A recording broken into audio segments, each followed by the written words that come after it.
Cosmoética, com a professora Rosânia Fernandes, tá? E relacionado aí do garimpo à conscienciologia. Então, antes de iniciar a conferência, nós gostaríamos, aqui quem está falando é o Cícero Schinemann, sou da Apex também, e vamos estar acompanhando, também trabalhando juntos nesta conferência. E, inicialmente, eu gostaria de passar alguns recados, algumas informações sobre o procedimento da Web Conference, principalmente para as pessoas que estão acessando a Web Conference pela primeira vez. Então, nós gostaríamos de falar que essa Web Conference ela é interativa, ou seja, a qualquer momento que vocês tenham interesse em fazer alguma colocação, alguma sugestão, alguma pergunta, sintam-se bastante à vontade para interagir durante a conferência. E tem duas formas, duas maneiras de trabalhar então com essa interação. Uma delas, vocês podem fazer perguntas pelo mecanismo de chat, que é a escrita de texto, bem abaixo do vídeo de vocês, dessa tela que vocês estão tendo aí da conferência. Onde tem ali, digite seu texto, vocês podem colocar uma pergunta, alguma observação, alguma colocação que vocês fizerem. E outra forma, para quem tiver microfone ou até mesmo webcam, vocês podem clicar no nome de vocês, onde está aparecendo o nome de vocês, com o botão direito, e vocês solicitam então uma pergunta, que vocês querem fazer pergunta, quero perguntar. E aí, dessa forma, nós vamos ver aqui que tem uma pergunta sendo solicitada e vai ser liberado, então, o mecanismo de voz para ser feita essa pergunta. Então, é uma maneira de estar interagindo e a gente acha bastante interessante até a participação de todos durante a Web Conference. Então, agora eu já gostaria de passar a palavra para a Rosânia Fernandes, que está aparecendo já no vídeo de vocês, e ela vai, então, trabalhar com essa conferência com o tema Autossuperação Evolutiva e Cosmoética, do garimpo à conscienciologia. Então, vou passar para a Rosânia. Boa tarde a todos. Vamos aí, então, dar início à nossa Web Conference. O tema é Autossuperação Evolutiva e Cosmoética, do garimpo à conscienciologia. Eu gostaria que todo mundo se sentisse bastante à vontade para perguntar, né, se tiver alguma dúvida, tanto em relação ao conteúdo que eu vou estar passando, como a conscienciologia, né, se tiver alguém de primeira vez e não entendendo, compreender algum neologismo que a gente estiver falando aqui, pode se sentir à vontade de estar perguntando, que a gente vai estar respondendo aí na medida do possível. Esse tema, ele é um tema de pesquisa meu, Autossuperação Evolutiva e Cosmoética é tema do meu livro, que eu estou escrevendo, e dentro do livro vão ser abordadas várias situações, e essa agora especificamente que eu vou estar apresentando, é de um período do garimpo, que eu vivi no garimpo, até a vinda minha à conscienciologia. A metodologia que eu usei, né, para essa apresentação é um estudo de caso, né, um estudo de caso praxeológico, baseado na vivência pessoal, na minha vivência, né. A gente vai estar aqui, eu coloquei, né, num desses slides, alguns conceitos conscienciológicos e praxeológicos que estão evidenciados nesse estudo. Então, o próprio estudo de caso, que vai ser o meu estudo de caso, ele vai estar, assim, com vários conceitos da conscienciologia e que vocês vão poder estar vendo ao decorrer da apresentação. Por exemplo, aportes, alavancagem da PROEX, público-alvo da PROEX, sentido de vida, correção de rota, bússola consciencial, grupos evolutivos, identificação das diretrizes da PROEX, retribuição, amparo, reencontro de destino, desvio de PROEX, MELIM, pedágio, fase preparatória da PROEX, fase executiva da PROEX, acertos grupocármicos, balança existencial, ajuste fino da PROEX, lei restaurativa, RePROEX, interassistência, visão panorâmica, parapsiquismo e virada de mesa. Então, no decorrer da apresentação, se vocês observarem algum desses conceitos e quiserem, eu gostaria, né, de ver nessa situação que conceito que se encaixa nessa situação. Vocês fiquem à vontade para perguntar, que a gente vai estar explicando aí todos esses conceitos, em quais situações eles se encaixam, ok?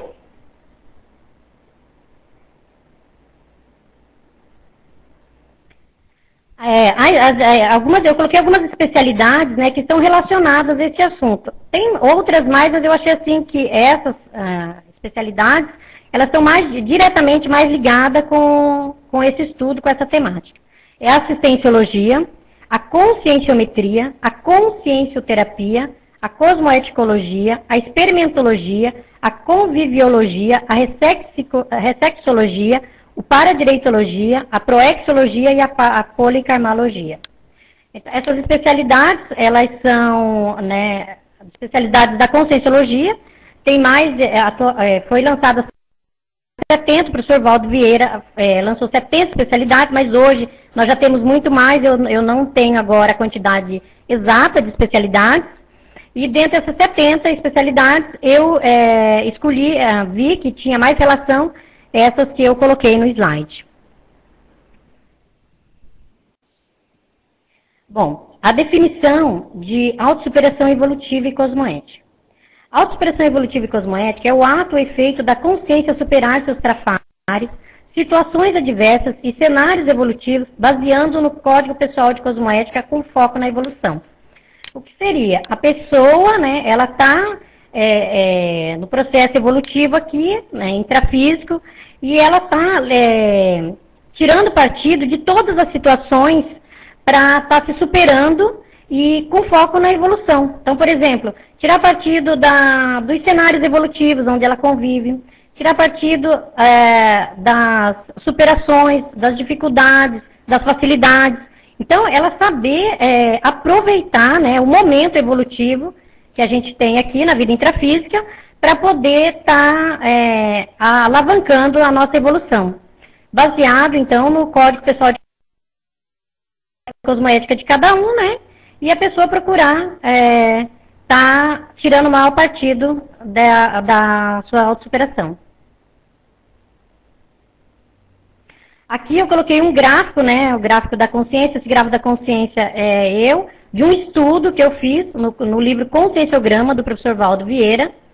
E eu fiz um estudo de todo o livro Conscienciograma. E aqui está, então, o gráfico, ele está meio claro, não está dando para aparecer quais são onde está marcado, onde fica os resultados. Mas aí a gente vai pedir para o pessoal, né, da equipe dar um jeito de colocar as cores ali para aparecer direitinho, para vocês terem uma noção de como que está o gráfico dentro das suas... dentro da sua realidade, que nesse caso, dessa realidade, sou eu. Então, dentro desse estudo que eu fiz do conscienciograma, né, baseado nesse estudo, um dos trafores que eu observei que está bem marcante é a priorização e a racionalidade. Então, tem alguns ali que ainda está menos baixo, menos trabalhado, outros mais trabalhados, mas os que ressaltam mais é a priorização e a racionalidade. Tá mais. Eu coloquei ele primeiro, porque mais à frente a gente vai voltar nesse gráfico, porque no decorrer da história a gente vai voltar no gráfico para vocês verem ali a coerência do gráfico com o estilo de vida que eu vou estar apresentando aqui para vocês.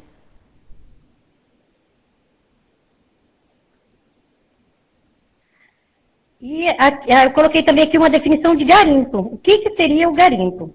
O garimpo é um local intrafísico, né, um local físico aqui, onde explora-se a terra e a água com o objetivo de encontrar pedras preciosas, ouro, diamantes e outras, através de trabalho braçal, dragas e moinhos. Só para contextualizar para vocês, eu não disse no início da palestra, mas eu sou filha de garimpeiro. Então, eu vivi no garimpo desde pequenininha. Mudei de local, de cidade, mas eu nasci, fui gerada no garimpo e vivi um bom tempo no garimpo, mais ou menos, aproximadamente uns 12 anos por aí. Tem um histórico aí de garimpo na família e meu mesmo.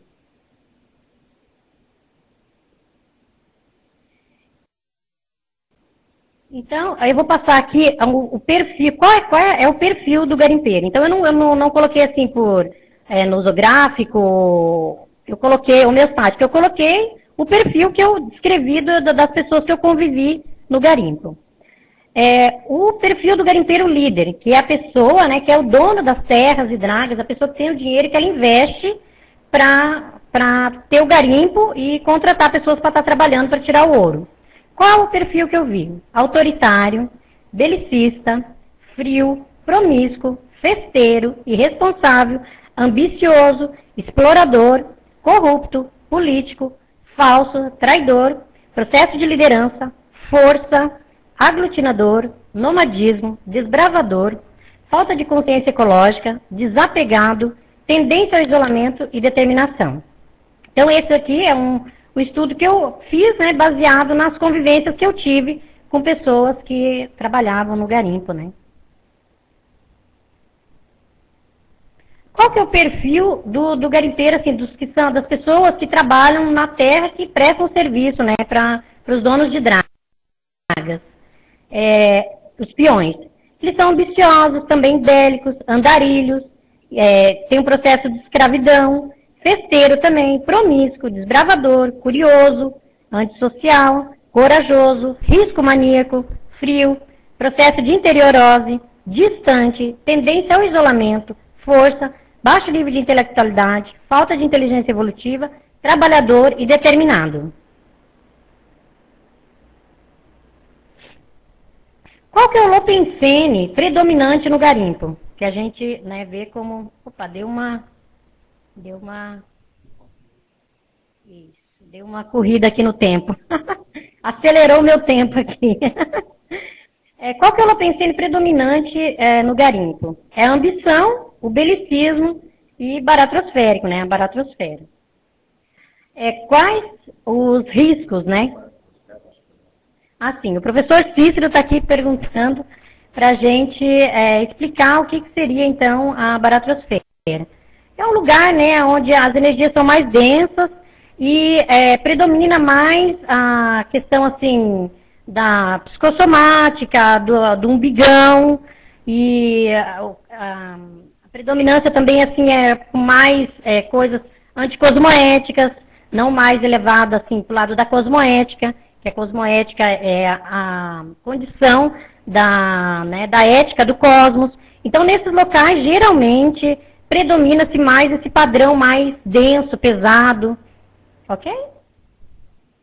Quais os riscos que a pessoa, né, que o garimpeiro corre? Né? Acidentes, assassinato, morrer assassinato, convive muito com bichos do mato, né, com onças, mosquito, cobra, sucuri, arraia, que é um bicho que tem no rio e que encosta na gente, tem uns que até mata, né, chega a matar. Então, esses são alguns riscos que o garimpeiro corre de viver no garimpo, né? As doenças. Quais são as doenças que predominam no garimpo? A malária, a hepatite, a pneumonia, doenças sexuais, picadas de cobras, de escorpião e bloqueios energéticos, né? Pelo processo da densidade do local, das próprias energias gravitantes no local, a pessoa fica predisposta, né, a bloqueios. Rosânia, aqui é o Cícero. Gostaria de aproveitar e fazer uma pergunta. Com relação ao garimpo, onde você esteve no garimpo? Por exemplo, em qual garimpo você esteve? Em qual estado? Você esteve em mais de um local? Pode falar um pouco dessa sua questão aí pra gente? Bom, Cícero, esses garimpos, né, tem os slides mais à frente que eu vou estar explicando direitinho quais os garimpos que eu passei. Mas, para começo agora, eu posso te dizer que eu fui, né, gerada num garimpo de Diamantinas, em Minas Gerais. Então, lá que a minha mãe engravidou de mim, o meu pai era garimpeiro de diamantes.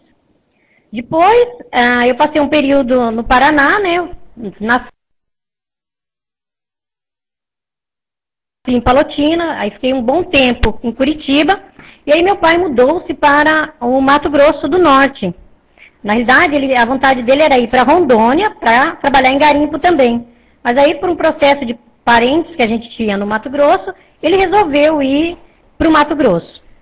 Aí eu passei no garimpo, então, de Castelo de Sonhos, que eu vou estar falando mais à frente, e no garimpo do Flor da Serra, que fica próximo a um garimpo assim também, chamado por Peixoto, também no Mato Grosso.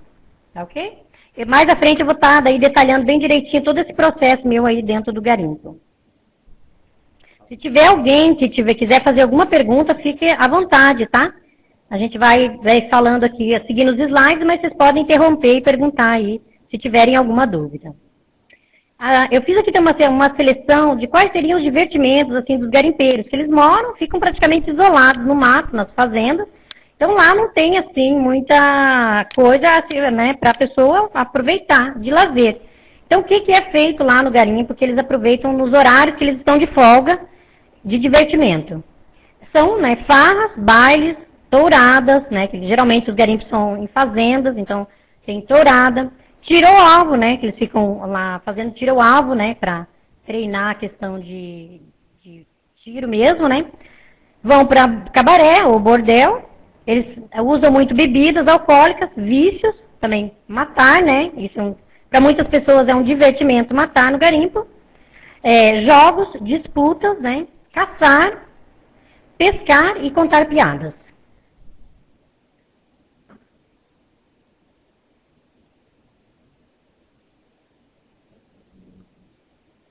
Bom, agora eu vou entrar num processo que entrando mesmo da minha época dentro do garimpo. Então eu passei uma fase, né, que eu buscava alguma coisa. Eu não sabia o que, mas buscava alguma coisa. A gente morava nessa época na região de garimpo, em Colíder, no Mato Grosso, que era uma região próxima aos garimpos. Não era bem garimpo dentro dessa cidade, é uma currutela, mas ela ficava próximo da região de garimpo.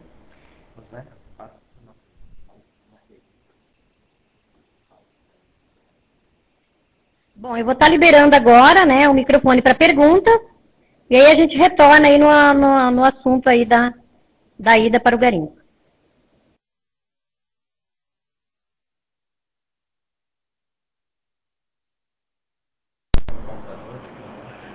Meu nome é o Emerson, eu sou de Recife. É mais para dar um adicional nessa parte das diversões do garimpo, né? Eu tive acesso a artistas que já participaram dessas diversões e eles falavam da dureza que era, realmente como era para chegar de avião lá no local, a dificuldade que era, vamos dizer, o artista ele ia com um tecladista só dando apoio para ele, e ele falava da dificuldade para chegar e como é que era. A pessoa que mandava no garimpo era ele que dizia como a situação podia ser, o que é que ia fazer, o que é que ia cantar, o que é que não ia, como é que ia mexer com isso. Então, era todo um método, um lote de regras que eles tinham lá, internas, que funciona quase como uma constituição do local, e quem sair fora dali geralmente ia para bala mesmo. Ele falava isso. Eles falando da dificuldade disso aí de subir, de chegar no garimpo, né? Os aviões pousavam no meio do mato, então não tinha nenhuma pista direito, e amarravam o avião para o avião ficar pegando velocidade, depois cortava o avião subir. Era um negócio bem surreal e bem, vamos dizer, cinematográfico. E você vê em cinema, pensa que aquilo é mentira, mas é uma realidade mesmo. Mas para adicionar aí. Então, bom, é isso aí. É bem essa situação mesmo, você descreveu exatamente como é que funciona o negócio. Inclusive, eu trabalhei, então, eu organizava festas, né, bailes, né, para os garimpeiros, né. Na época que eu vivi bem dentro do garimpo, eu cheguei a organizar festas.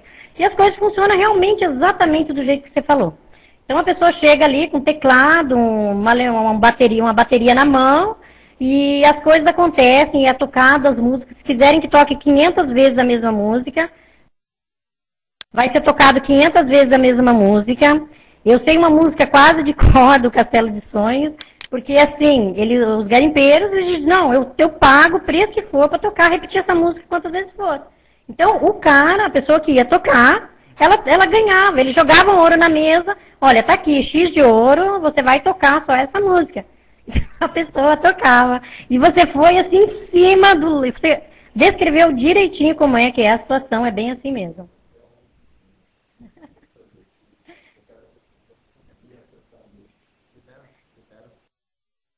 Tem até uma outra ocasião que também a pessoa não, no caso, ela não sabia cantar a música. E vamos dizer, o líder do grupo lá, ele passava junto do palco lá, do tablado, né? E dizia, olha, tal coisa, toca tal coisa. E toca tal coisa. Aí o camarada, ele já pediu umas 4 vezes. Aí o rapaz, o cantor, né? Ele virou para trás do tecladista e fez, mas não sei essa música. Ele fez, toque, a gente vai ter que tocar, isso aqui, porque esse aqui é o líder do negócio, pai, senão a gente vai dar para trás, a gente não sai daqui mais hoje não. Aí ele cantou sem saber a música. O tecladista tocando, falando para ele a letra e ele cantando ao mesmo tempo. O sufoco que estava lá, porque senão ele não saía de lá.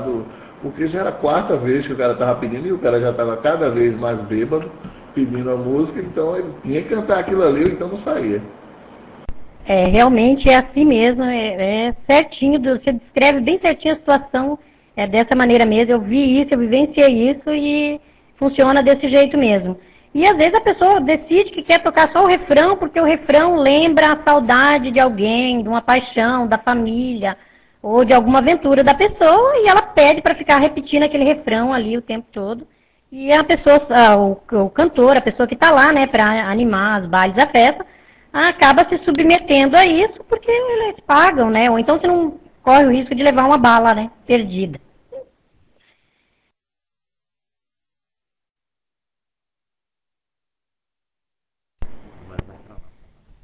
Bom, aqui tem uma foto, né? Eu tirei da revista Época.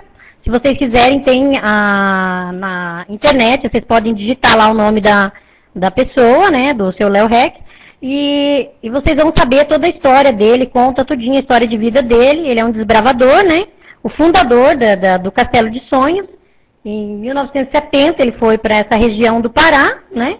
E conquistou a terra lá, desbravou a terra, e aí então começaram-se as primeiras pessoas a explorarem a terra e descobriram que tinha ouro, e foram o pessoal indo para lá, ficou famoso, começaram a mudar muito dinheiro, muito movimento, e abriu então uma currutela. O nome, né, que se diz no garimpo, para cidadezinhas, região de garimpo, é currutela. Vamos aqui então passar para o outro slide. Então, o que seria o garimpo, né? Os garimpeiros, eles pesquisam a terra, eles saem, né? Eles são desbravadores e saem pesquisando terras em fazendas, lugares prováveis de ter ouro. Então, alguém diz, soa muito longe que um lugar pode ter ouro. Aí vai uma equipe de pessoas lá, vão pesquisar a terra, se encontra ouro, né? Eles combinam com o dono da fazenda e ficam, né? Se alojam ali, montam barracos de lona, e começam a explorar a terra, e às vezes eles encontram veios que têm grande quantidade de ouro, às vezes não encontram, trabalha muito, e vê só uma quantidade mínima e acabam saindo. Muitas vezes também eles descobrem que tem e acabam invadindo, né? Vêm garimpeiros e invadem, na maioria das vezes, em média, eles pagam 10% para os fazendeiros, para os donos da terra. Então tem lá, descobriu que tem um filão de ouro, uma veia de ouro, eles pagam em média 10% para o dono da terra.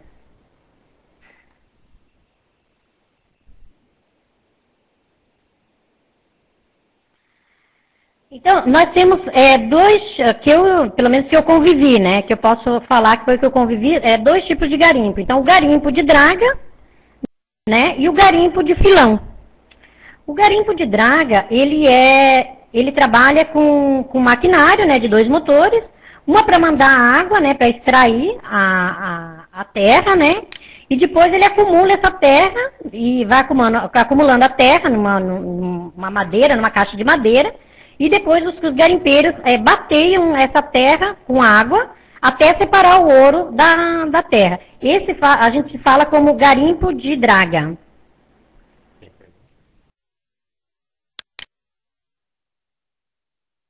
Essas pessoas. Ok?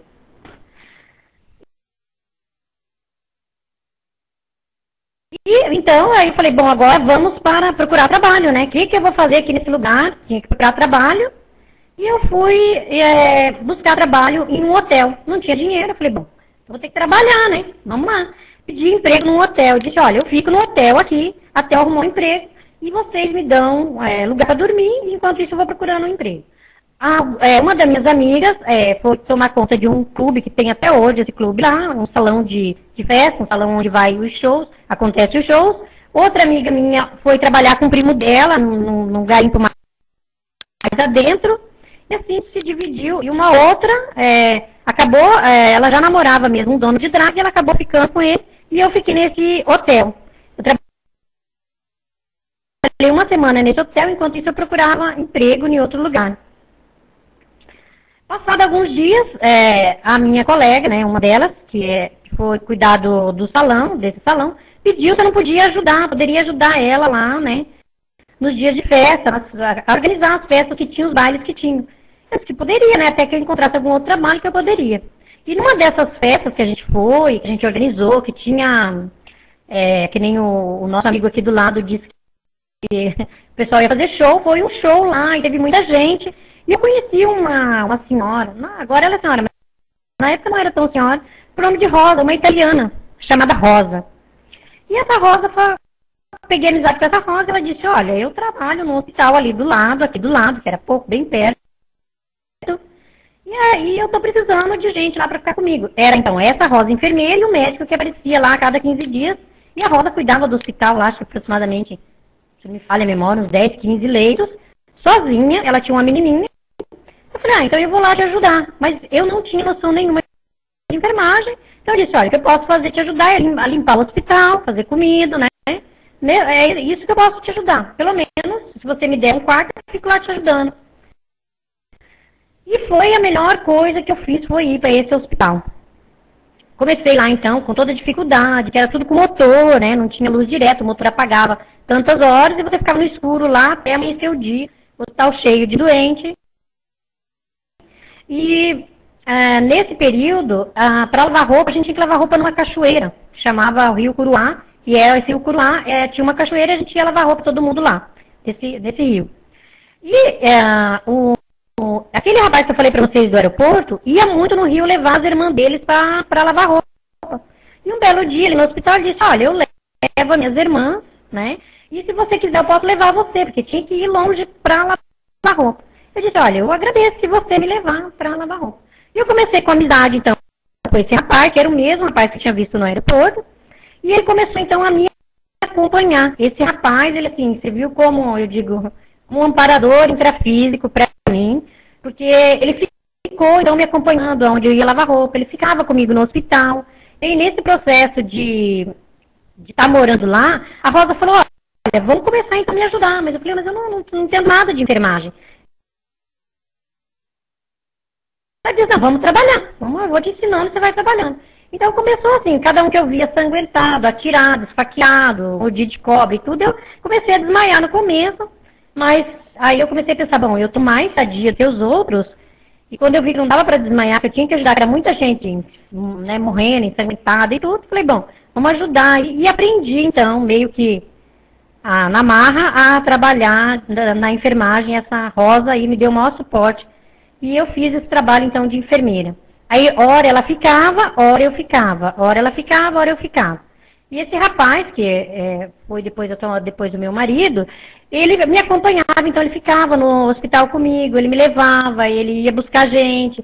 E ele ficou assim como me cuidando no período desse hospital.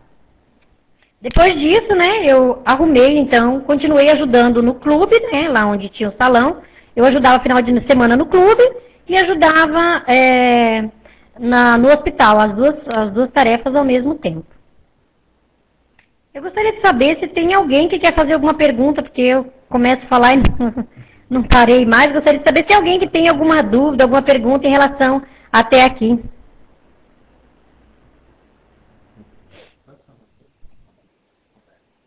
Eu vou liberar aqui para o... Não, ela fez. Bom, a Roberta fez uma pergunta aqui escrita, né? Você fez uma formação técnica superior em enfermagem? Olha, boa pergunta sua. Eu não fiz uma formação técnica ou superior em enfermagem ainda. Mas você sabe que hoje, eu conversando com uma das voluntárias lá, a professora Graça, e ela falou para mim, olha, Rosânia, eu falei que fui convidá-la para a palestra, ela falou assim, olha, Rosânia, eu gostaria de dar uma sugestão, por que você não faz? Já que você vai mudar para outro país, né? Por que você não estuda, faz enfermagem? E aí que eu caí a ficha, eu falei, gente, é mesmo, né? Eu comecei ali no processo de enfermagem, entrei trabalhando negócio sem saber de nada, e nunca, assim, pensei em fazer enfermagem até aquele momento, né? Apesar da minha mãe ser técnica em enfermagem. Agora eu já estou começando a pensar sobre isso. E vou fazer aí um técnico em enfermagem ou um curso superior em enfermagem. Talvez isso aí seria, então, como a gente se diz, assim, como a gente diz, quando na Proex a gente diz assim, quando começa a aparecer as senhas, né? Algumas senhas que acontecem na vida da gente, que dá um direcionamento, às vezes, do que a gente teria que fazer, né? Poderia ser, poderia ser, né? Nesse sentido, eu estou questionando, estou pesquisando ainda, porque no decorrer desse trabalho começaram a me cair muitas fichas e muitas ideias. Tá bom, então? Ok? E aí, então, eu comecei a trabalhar nos dois locais ao mesmo tempo. Aí comecei a namorar o meu ex-marido, né, que me ajudou bastante, como eu falei anteriormente. E, de repente, houve uma guerra.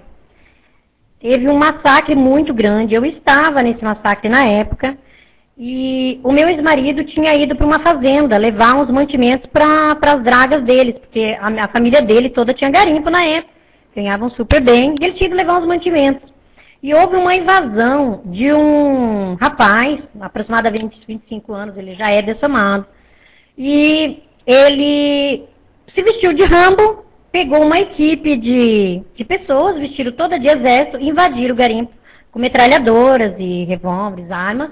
Isso foi um dia à noite, ele queria tomar o garimpo Castelo de Sonhos, porque estava dando muito ouro, e ele invadiu lá para tomar. Essa história, se vocês quiserem assim, saber, se alguém tiver interesse de pesquisar, ela tem na internet. Saiu no Fantástico, acho que 2 vezes foi passado no Fantástico, porque foi muito assim, foi um massacre muito grande. E nesse dia eu estava sozinha, em casa, eu já não estava mais morando no hospital. Eu morava numa casa ao lado, entre o hospital e o clube. E tinha um rapaz, um baterista, que ele tinha ficado doente lá. Então ele entrou para tocar, os bateristas entravam de avião, e esse não saiu, ficou por lá. E ele era o baterista do Castelo de Sonhos, ele ficou doente, deu uma tuberculose nele. O que aconteceu? O rapaz ficou lá jogado. Eu gostava muito do rapaz. Falei, não, eu não vou deixar esse rapaz morrer aqui, amigo. E levei o rapaz para cuidar na minha casa. Falei, não, vocês me dão um remédio, eu vou cuidando dele. Pelo menos não vai morrer jogado, né? E nesse dia, estava esse rapaz comia lá em casa, esse baterista, e invadiram o Castelo de Sonhos. Eu estava dentro de casa, escutei só tiro e metralhadora. Eu falei, gente, o que é isso? Uma guerra. Estava literalmente dentro de uma guerra. E aí, eu só falei assim, na hora eu escutava barulho de invadir casa, quebrar porta, e griteiro, e fulano, e chamavam nomes e tudo. E eu só falei assim em pensamento, eu não posso morrer aqui, eu tenho muita coisa para fazer. Não tem como eu morrer nesse lugar. E aí, bateram na porta da casa onde eu estava, que as casas lá eram casas de madeira, às vezes eram barracos de lona mesmo. Essa que eu estava era de madeira, e a porta era de tramela, não era nem cadeado, nem nada, tinha uma tramela. E eu escutei bater, e chamar um nome lá, batia na porta. E eu fiz esse pensamento, que eu não podia morrer ali não, que eu não queria morrer ali naquele lugar não, que eu tinha muita coisa para fazer. E eu ouvi quando um dos caras falaram assim, sai daí, aí não tem nada, não tem ninguém, você não tá vendo que aí não tem ninguém? Sai daí. E eu ouvi quando as pessoas saíram de lá e não voltaram mais, aí eu continuei ouvindo, a gente não tinha como sair para olhar, né? O que estava acontecendo lá fora, que isso foi de madrugada, passou a noite inteira o massacre. E eu ouvi o pessoal indo embora e falando, né, que não tinha ninguém na casa, sendo que estava eu.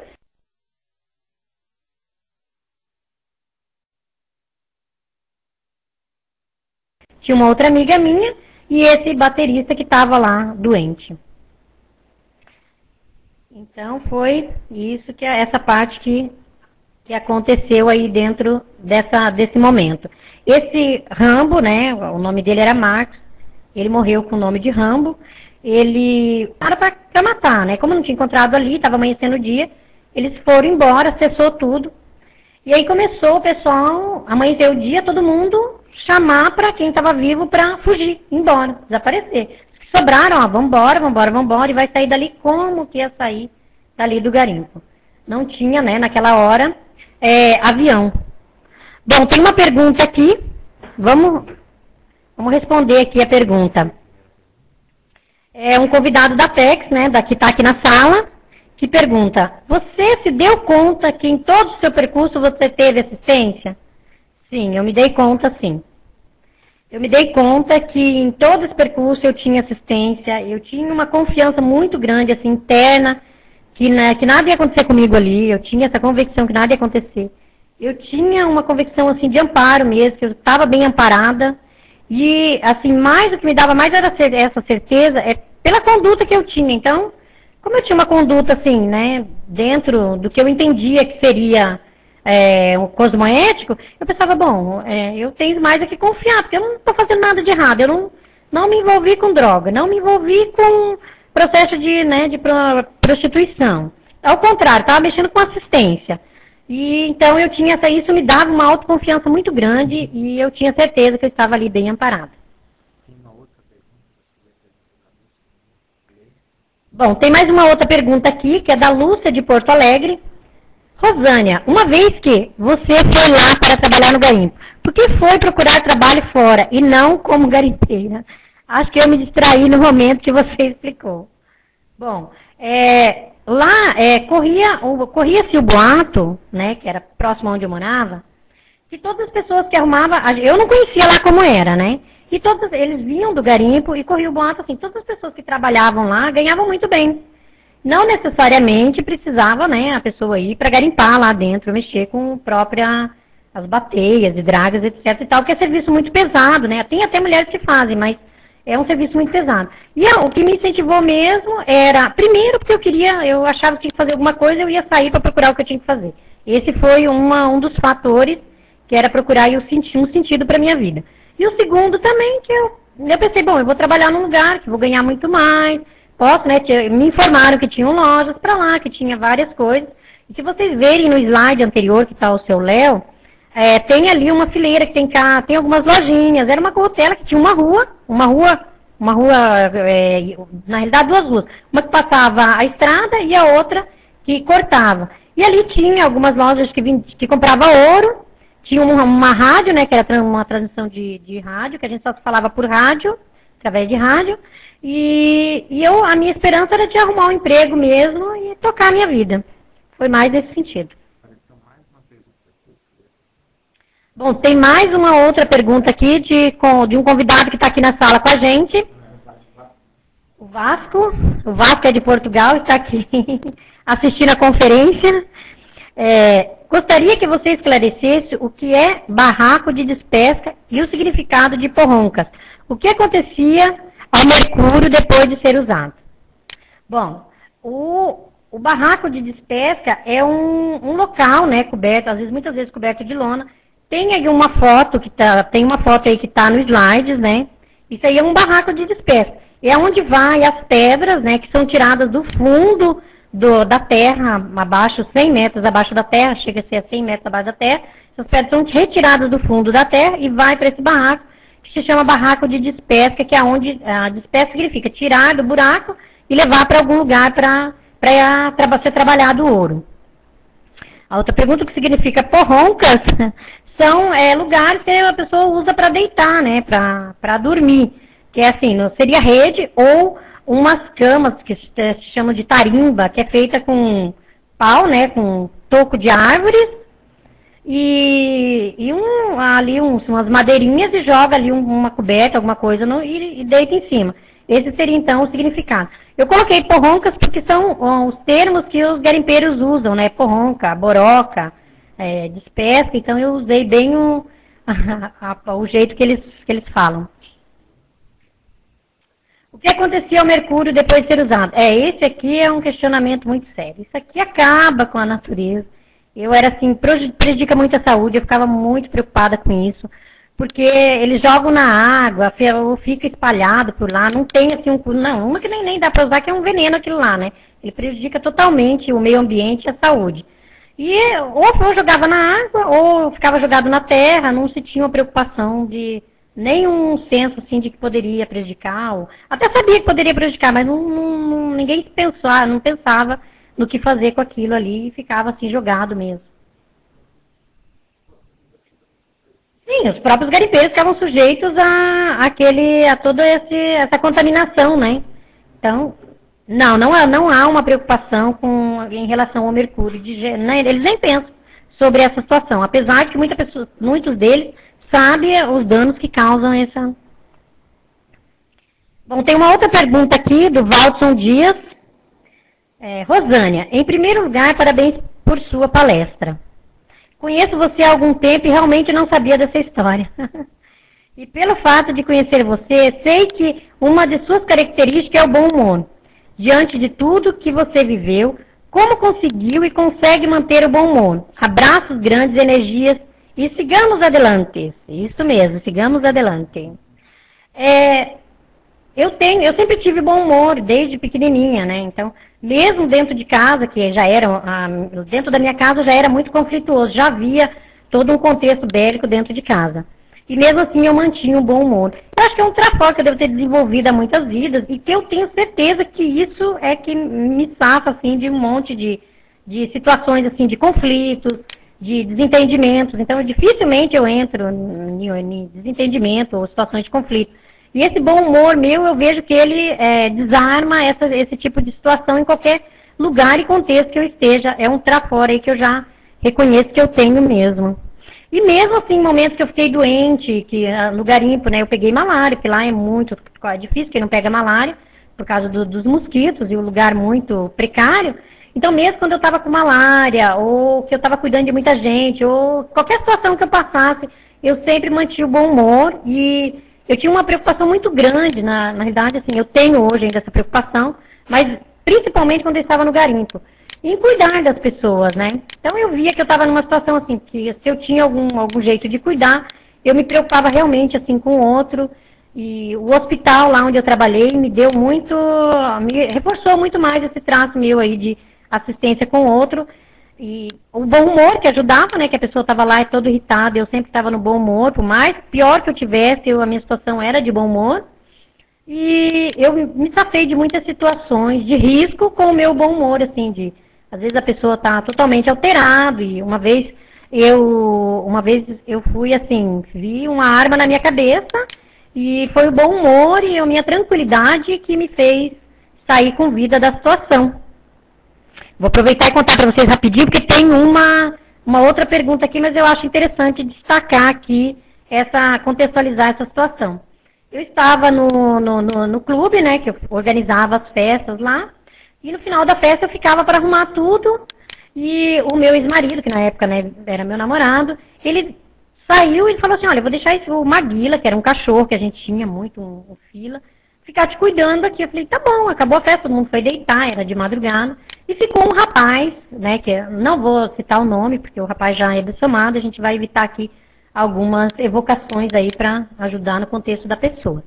E esse rapaz invocou que queria que eu fosse embora com ele, que ele estava indo embora e queria que eu fosse embora, o cara invocou, ele estava bêbado, invocou que queria ir embora. Botou uma arma na minha cabeça e falou, não, ou você vai embora comigo ou eu te mato. Eu disse, olha, pense bem, fulano, olha, tem toda, você sabe, você conhece o meu namorado, tem todo um contexto, né, eu não gosto de você, sou sua amiga, quero o maior bem pra você. Ele disse, não, você vai, me ameaçou, você vai. Eu falei, pronto, outra vez eu não quero morrer aqui nesse lugar desse jeito, não.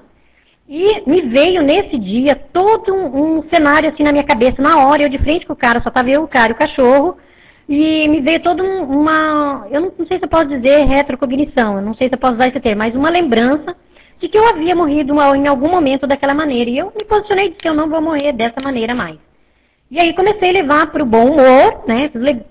Abri toda a questão para um bom humor, de brincadeira, que o cara é meu amigo, que eu gostava muito dele, e levei o negócio para esse traço e consegui me safar da situação. Depois, mais à frente, o cara acabou morrendo, mas foi então esse traço aí me tira de algumas situações aí de risco conflitivas.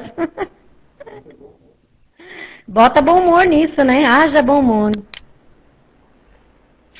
Então, como eu estava falando para vocês, né? No garimpo, continuando aí contextualizar, é a última slide que fala do garimpo, aí eu entro na pergunta que o Rodolfo está fazendo, como você conheceu a Conscienciologia. Eu vou fechar, então, essa parte do garimpo, e aí eu entro já na pergunta do Rodolfo.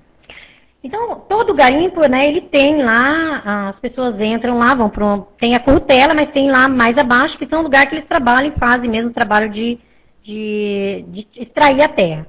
E eles contratam, geralmente, cozinheira ou cozinheiro homem, tem muitas pessoas que são homens que vão trabalhar, e tem muitas mulheres que vão trabalhar como cozinheira.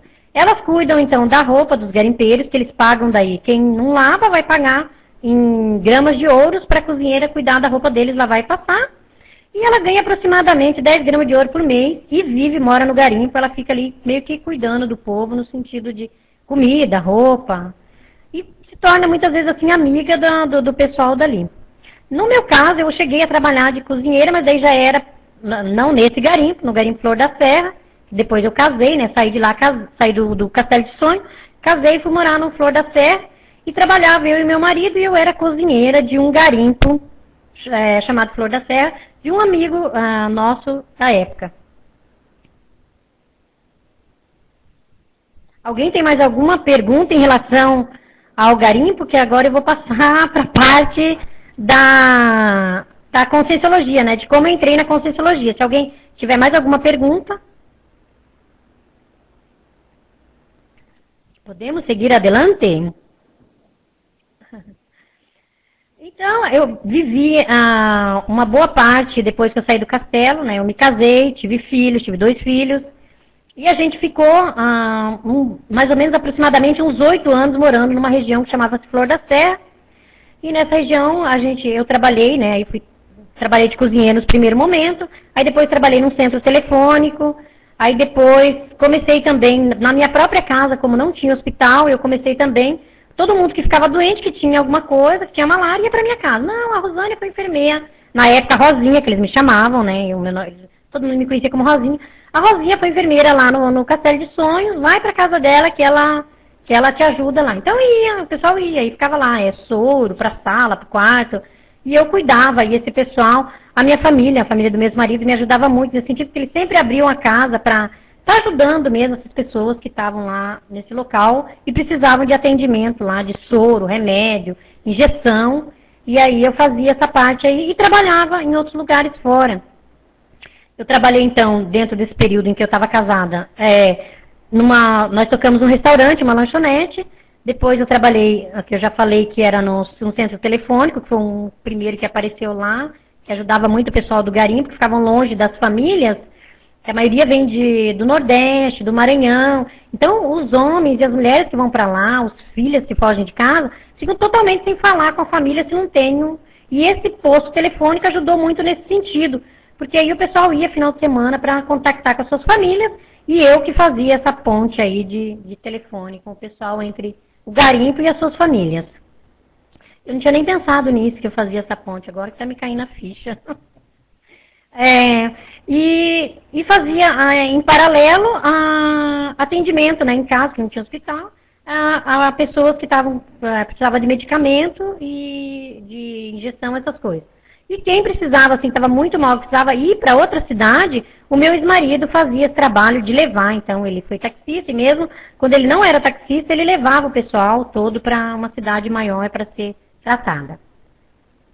Acabou esse período ali, né, meu e da família, né, a família começou a ter muitos problemas, começou a ficar todo mundo muito em melim, todo mundo queria ir embora do lugar, tanto meu sogro como meu ex-marido, a gente começou a ter muito problema, muito contrafluxo, no sentido assim que queria sair de lá, e aí as coisas começaram a dar para trás para a gente realmente sair desse local.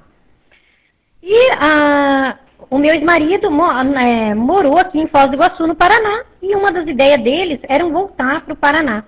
Eu tinha ideia, de quando era menina, de acabar voltando para o Paraná, da onde eu saí de Curitiba.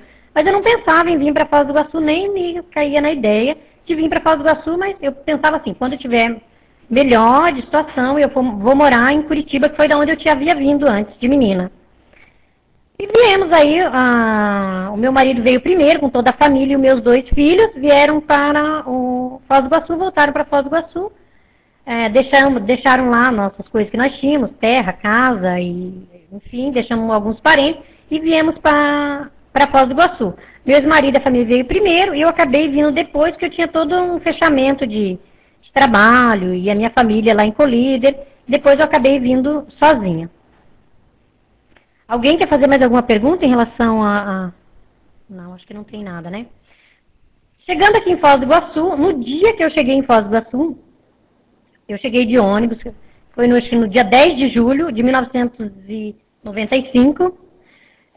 Eu cheguei na cidade e eu senti uma energia diferente, alguma coisa diferente. Falei, alguma coisa diferente. Parece que está por aqui, alguma coisa tem. Então eu tive como um sinal, assim, que alguma coisa ia acontecer por aqui, mas eu não sabia o quê. Eu só registrei a energia na minha memória e a gente começou a trabalhar bastante. E teve todo o processo de adaptação à cidade, quem estava no garimpo para vir para uma cidadezinha maior e, né, melhor. Teve todo um processo de adaptação das crianças também, que eram pequenas, do meu ex-marido. E acabei vindo morar num bairro aqui perto do CIAEC, o bairro Jardim São Roque. Então, por coincidência, passados-se 4 anos que eu estava, uns 3, 4 anos que eu estava em Foz do Iguaçu, a minha família comprou, né, meu ex-marido e meu sogro compraram um terreno aqui próximo ao CIAEC, que da onde era a minha casa, podia ver o CIAEC. O CIAEC, é um centro de pesquisa, né, que eu não comentei para vocês, é um centro de pesquisa, sediado aqui em Foz do Iguaçu, né, e tem como objetivo o estudo da consciência. E desse bairro da minha casa, era um bairro que tinha poucas casas, dava para se ver o CIAEC. E eu vi o CIAEC de longe, e aquilo me chamava muita atenção.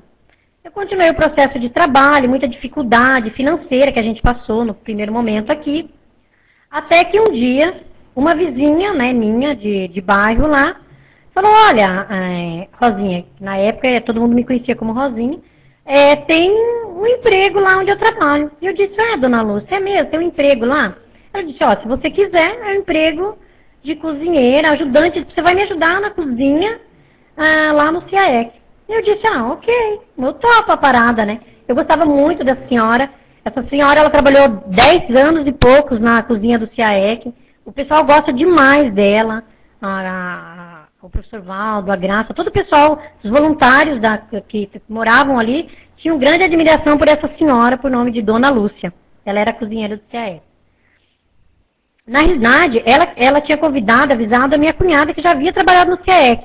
Mas a minha cunhada não quis vir e falou, se você quiser, né, vai lá, é bom de trabalhar, é um lugar, né, tranquilo, a gente já trabalhou lá, fez algumas diárias, e é bom. E eu vim para o CIAEC passar por uma entrevista, então, de trabalho para trabalhar na cozinha. Passei pela entrevista e trabalhei uns 2 anos, quase um ano, como ajudante de cozinha, mas sendo diarista. Eu não era registrada na época. Eu vinha, fazia as diárias e depois ia para casa e arrumava outros bicos, outros trabalhos. O pessoal começou a se afinizar comigo, né? E eu afinizar com as ideias, gostei da energia do local e me convidaram, então, para ser registrada no CIAEC.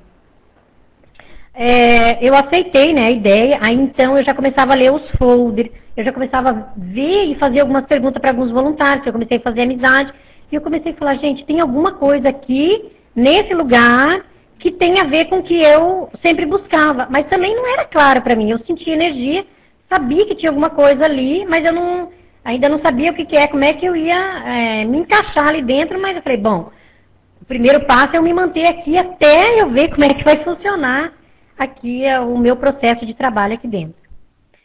E fui registrada, né, em 2000, acho que 2001, 2000 ou 2001, eu fui registrada e passei então a trabalhar todos os dias no CIAEC. Nessa época, o professor Valdo e a Graça moravam no Rio de Janeiro e eles viajavam muito, eles vinham para o CIAEC praticamente a cada 3 vezes, assim, eles não moravam ali ainda. Havia uma basecom que morava alguns voluntários que mantinham ali a questão ali do CIAEC, né, na administração, no campus, que administrava e cuidava do campus CIAEC.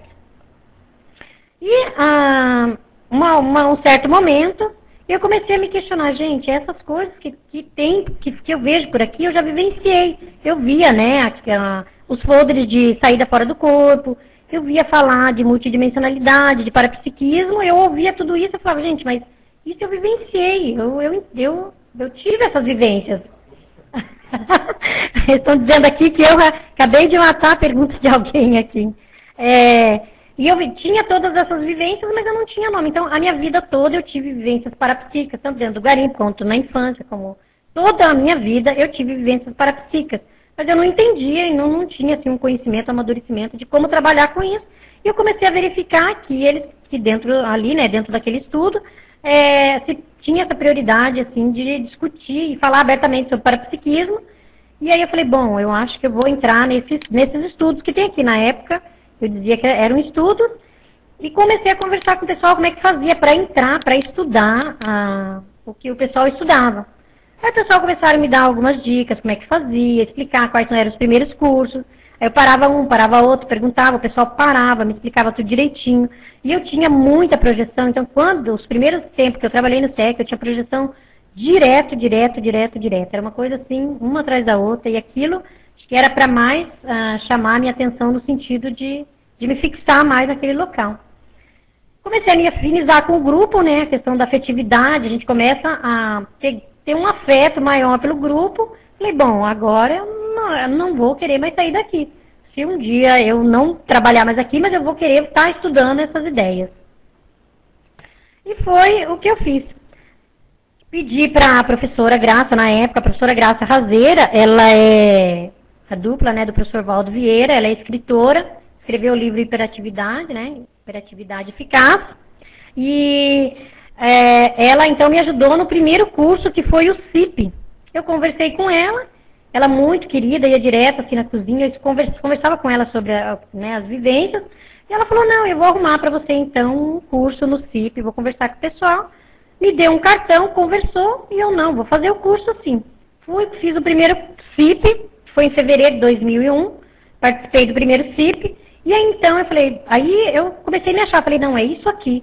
Aí tinha uma professora, que chama a professora Cristiane Ferraro, que ela é coordenadora hoje do Holociclo, e ela deu uma palestra, eu falei para ela, olha, tudo isso aqui é o que eu vivencio, é isso que eu quero para mim, por que eu demorei tanto tempo para encontrar isso aqui, né? Porque assim, eu senti um alívio, porque eu passei toda uma vida procurando negócio, e quando eu achei que eu vi que era aquilo, eu entrei num entusiasmo muito grande. Tem alguma pergunta? Eu vou liberar aqui para ele, né? Vou liberar aqui. Essas vivências parapsíquicas, antes de chegar aqui no CEG, como é que você chegou, teve receio, teve medo, isso lhe assombrava? Qual a ideia que você tinha disso?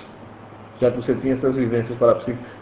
Eu ia perguntar isso, mas você já me respondeu, então eu queria saber como é que você encarou essas vivências sem ter informação de se isso era normal, se não era normal, o que era, o que não era, se juntou com algum misticismo, se houve uma influência de alguma coisa, alguma resposta de alguém quanto a isso. Bom, eu tive eu passei algumas dificuldades em relação ao parapsiquismo antes de entrar na Conscienciologia. Primeiro, porque eu não entendia como é que acontecia aquilo, e segundo, porque na minha família eles eram muito religiosos, e eles diziam que aquilo ali, sempre que a gente procurava uma explicação, eles também não tinham tanto entendimento, apesar de que a minha família toda tem tendência ao parapsiquismo, mas eles levavam muito pelo lado da religião, né?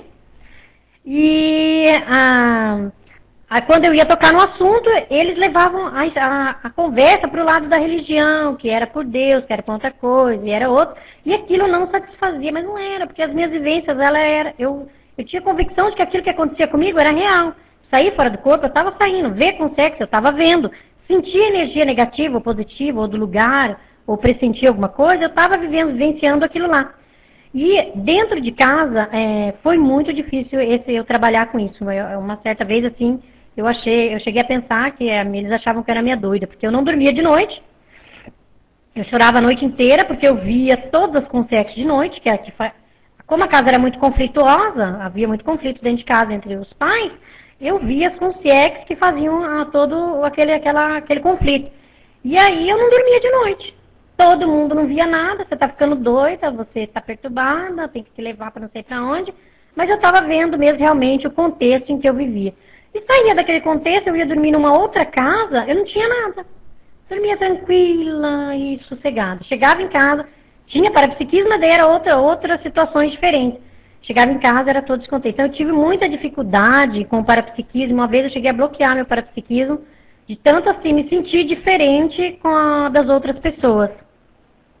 Depois eu tive um outro momento, né, que eu comecei a procurar, então, já que ninguém me fala, eu vou procurar onde eu acho quem tem essas vivências. Aí chega no misticismo.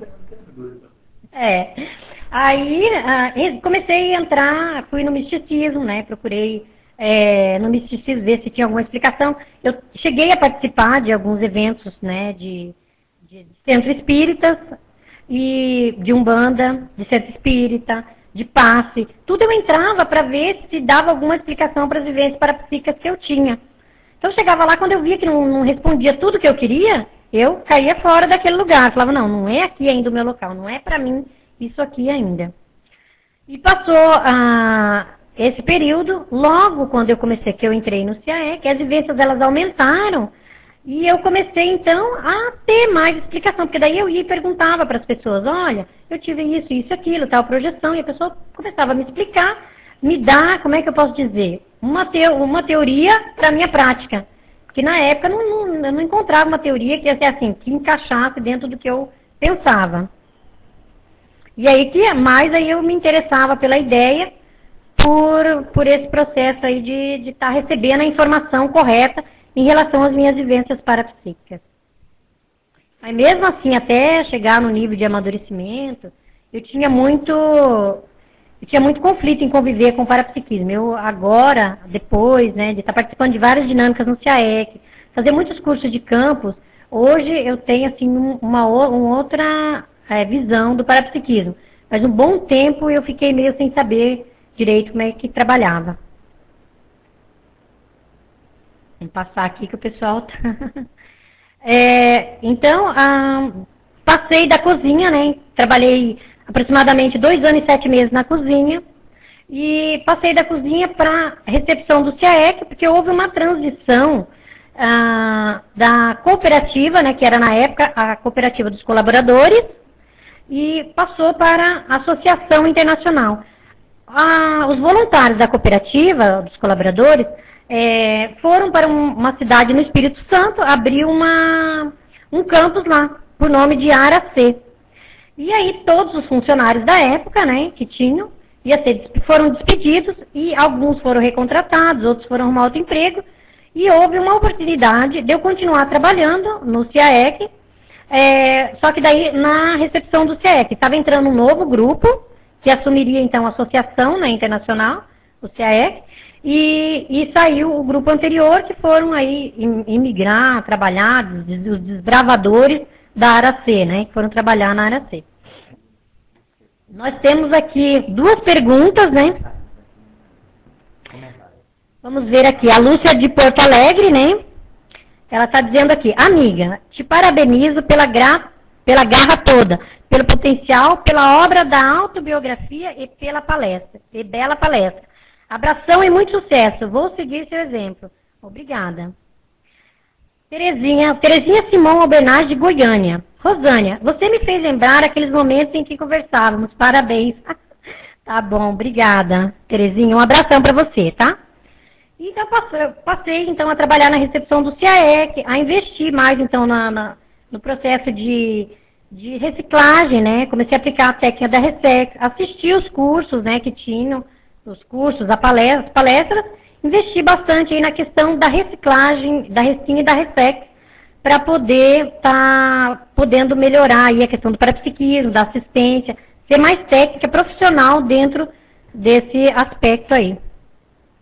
Aqui, né, nesse slide, a mudança de patamar, né, que foi quando eu saí da recepção, saí da cozinha do CIAEC para a recepção do CIAEC. Eu vejo essa foto assim bem, eu estava muito feliz, né, estou muito, muito feliz de ter ficado trabalhando ali na recepção do CIAEC. Foi uma oportunidade tanto que eu entrei para trabalhar lá, assim, entrou todo mundo meio que não sabia muita coisa, mas a gente foi aprendendo ao decorrer aí dos anos, dos tempos, a gente foi aprendendo a trabalhar aí nessa...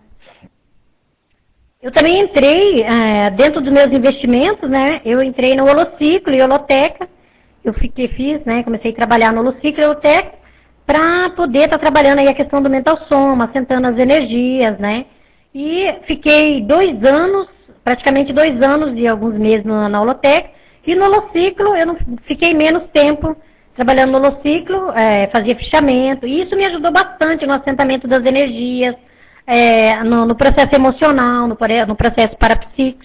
O Holociclo e a Holoteca, ele é sediado no CIAEC, em Foz do Iguaçu, é aberto ao público, né? Quem quiser vir conhecer a Holoteca é aberto ao público de segunda a segunda, e a pessoa pode vir conhecer todo o acervo que tem, né, de livros e dicionários, e aproveitar para aprofundar suas pesquisas, porque é muito rico em material aí de pesquisa. A gente está chegando aqui quase no final, vou dar uma aceleradinha aqui. E enquanto eu estava na recepção, eu comecei então a querer aprofundar mais o que eu ia fazer, né? Para onde eu ia direcionar as minhas reciclagens. E na coordenação, que era na época a dona Elizabeth e a Neida, em 2005, ela me ajudou então numa espinha. Ela falou, olha, Rosânia, vamos fazer uma espinha a partir da recepção. Esquece o passado e vai a partir da recepção, você faz uma espinha com tudo que você deseja melhorar, aprofundar, estudar, partindo daqui, desse momento. E eu fiz essa espinha, guardo ela até hoje comigo, né? Eu escaneei ela, coloquei aqui, guardo ela até hoje comigo, que é uma espinha que eu já caminhei bastante a partir do momento que eu fiz essa espinha, eu já acompanhei esse processo aí das próprias anotações que eu fiz nessa espinha. Depois, se alguém quiser, né, ver com mais calma como funciona, baixa e aumenta aí, né, a imagem para poder fazer, que essa espinha ajuda bastante no processo da gente de caminhada aí, nas reciclagens. Vou dar mais uma. Bom, tem mais alguma pergunta aqui? O Valdson, né, tá aqui fazendo tá fazendo um elogio, né? Dona Rosa Maria, parabéns, parabéns. Agora fico aguardando o livro. O que ele colocou? GG, abraço. Você... Tá certo, obrigada, Valdson. A gente já está escrevendo. Só terminar.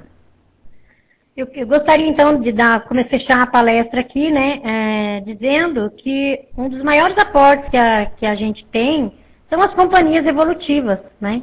As companhias evolutivas, elas ajudam a gente no crescimento, né? Ajudam a gente nas reciclagens, nos acertos, nos amparos, nas ideias. E, assim, eu sou muito grata às companhias que eu tive, né, dentro das instituições conscienciocêntricas. Tem um processo de gratidão aí muito grande por tudo que eu aprendi, que me ajudaram aí nesse cenário evolutivo. Eu vou dar uma ressaltada aqui, eu já estou fechando aqui, só para vocês terem uma ideia. Em 2003, eu assisti um curso do professor Valdo em março, acho que foi em março de 2003. Eu assisti um curso do professor Valdo por nome de Evoluciologia, eu falo meio Evoluciologia e Serialidade. Ele aconteceu no dia 15 de 3 de 2003. E esse curso, ele teve vários cursos me marcaram muito, mas dentro dessa palestra, esse curso me marcou bastante, porque ele veio, depois do curso, que eu assisti o curso, fiz algumas anotações que estão aqui para vocês verem. A letra está meio um garrancho, mas o que importa é o conteúdo. Depois que eu saí desse curso, que eu cheguei na minha casa, eu cheguei com muita energia desse curso. Eu estava sozinha e eu me deitei na cama e eu tive uma visão panorâmica de toda a minha vida. Então passou assim da infância até aquele momento toda a minha vida num processo de um filme. E eu me questionei depois, né, por que eu tinha que ter passado por tanta coisa. Que aí começou, né, passou ao filme e passou aos sentimentos que eu tinha em relação a toda a minha vivência. E eu comecei a me questionar, então, por que eu tinha que ter passado por tudo aquilo, né. E muitas outras coisas eu não tinha priorizado e isso começou a mexer comigo. E eu tive, assim, na época, em 2003, uma informação, hoje, né, depois nessa pesquisa, me caiu a ficha, que tudo que eu havia passado, que era um processo de aprendizado, que eu estava passando, era um preparo para as próximas coisas que eu ia enfrentar. Então, na época, vou ser bem sincera, eu não me conformei muito e não levei muito em consideração, mas nessa pesquisa que eu fiz agora para essa palestra, eu cheguei a uma conclusão que era isso mesmo. Não que algumas coisas, obviamente, eu poderia ter evitado, né? Mas muitas coisas me deu bagagem e experiência para várias experiências que eu já tive dentro da Conscienciologia mesmo, para poder estar trabalhando e dentro do meu processo aí de reciclagem e evolução. Então, eu cheguei à conclusão que não dá para ficar reclamando do que a gente passou. Aproveita a experiência e utiliza aí, né, para evoluir. Aqui uma foto, né, um dos aportes aqui, que foi um CIPRO em BH, que eu tive a oportunidade de participar em agosto, e a gente estava lá, né, trabalhando com o setor de vendas do CIAEC. Foi muito importante esse CIPRO para mim. Gostei muito de ter participado, a gente estava lá com a presença do pessoal da PEX, né, que é onde eu sou voluntária também, e eu gostaria de registrar que eu me senti muito bem, e achei que foi um grande aporte que eu recebi ter ido para esse CIPRO. Termino aqui, né, com um slide, uma foto, né, do caminho da lógica do CIAEC. Esse é um caminho, né, que dá lá no Holociclo e na Holotec, para colocar aqui, né, exemplificar que a caminhada continua e que estamos aí para o que der e vier. Gostaria de agradecer, né, a todas as pessoas que participaram.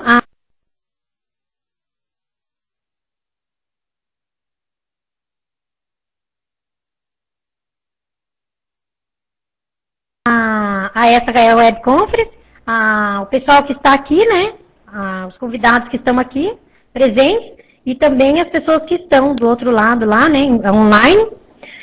Agradecer também, né, a todas as consciências que estiveram envolvidas em todos os cenários evolutivos que eu passei, tanto no garimpo como familiar, como dentro da Conscienciologia, que eu vejo como que foi uma oportunidade na minha vida de evolução. Então, eu gostaria de agradecer.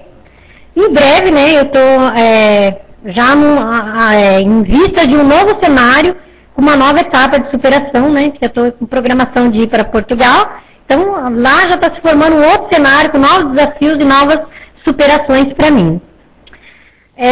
Tem aqui uns agradecimentos, né, a Simone de Porto Alegre está dizendo: parabéns, Rosânia, tu és um exemplo para todos nós. Muito obrigada. Adriana Calati, parabéns.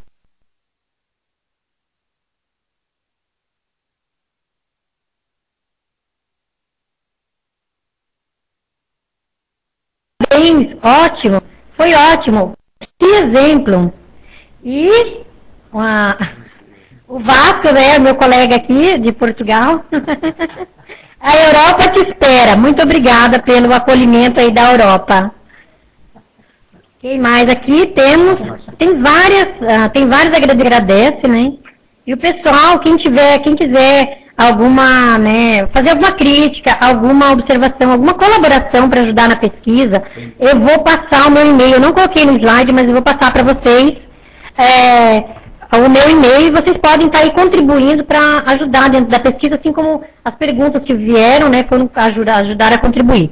O meu e-mail é rosania-fernandes, com S, @hotmail.com. Eu ficarei muito grata se vocês contribuírem com críticas e sugestões. A Carmen, né, de Assunção, Portugal, a Carmen de Assunção, Porto Alegre, mas hoje ela está em Portugal.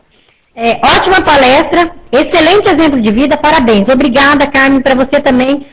Gostaria de agradecer aqui publicamente você que me deu uma força aí muito grande nos meus processos de reciclagem. Uma grande amiga, um beijo, um abraço para você, tudo de bom.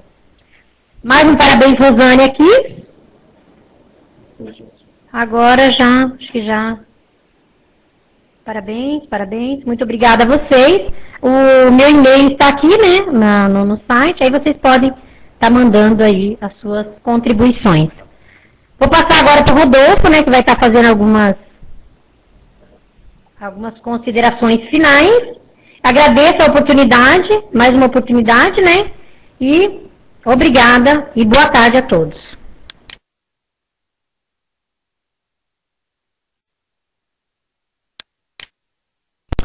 Bom, só confirmando então, a próxima palestra será a conferência com o professor Laene Losch no próximo sábado, às 15h30, e confirmando que todos os sábados, no período da tarde, a Apex promove essa web conference. Então são todos convidados e podem convidar também seus amigos.